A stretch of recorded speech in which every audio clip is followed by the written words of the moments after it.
Les années 50.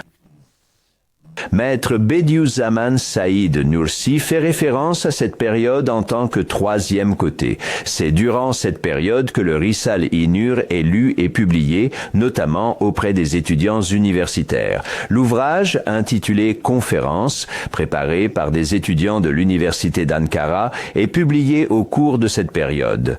En outre, à cette même époque, le regretté député d'Isparta, le docteur Tahsin Tola, s'adresse au regretté premier ministre Adnan Menderes avec l'objectif de faire imprimer le Risale-i Nur par la direction des affaires religieuses.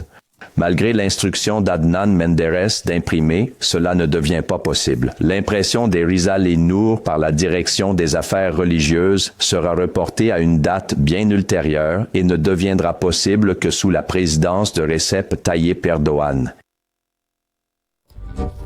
Dans sa vie, lors de la troisième phase, la caractéristique du maître à cette période était qu'il donnait des signes de vouloir se retirer complètement du monde.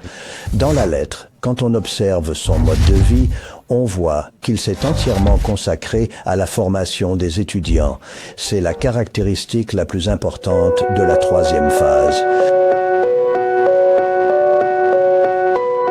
Je suis très reconnaissant de nous avoir invités à ce programme. J'ai entendu le nom de Bediüzzaman pour la première fois à l'école Imam Hatip.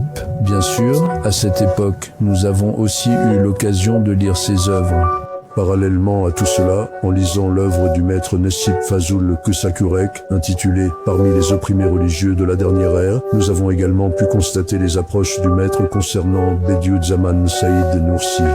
Avant toute chose, l'aspect le plus important qui nous empêche de l'oublier est sa position inébranlable face à toute cette oppression sévère, sa position intransigeante et son refus de jamais reculer devant elle.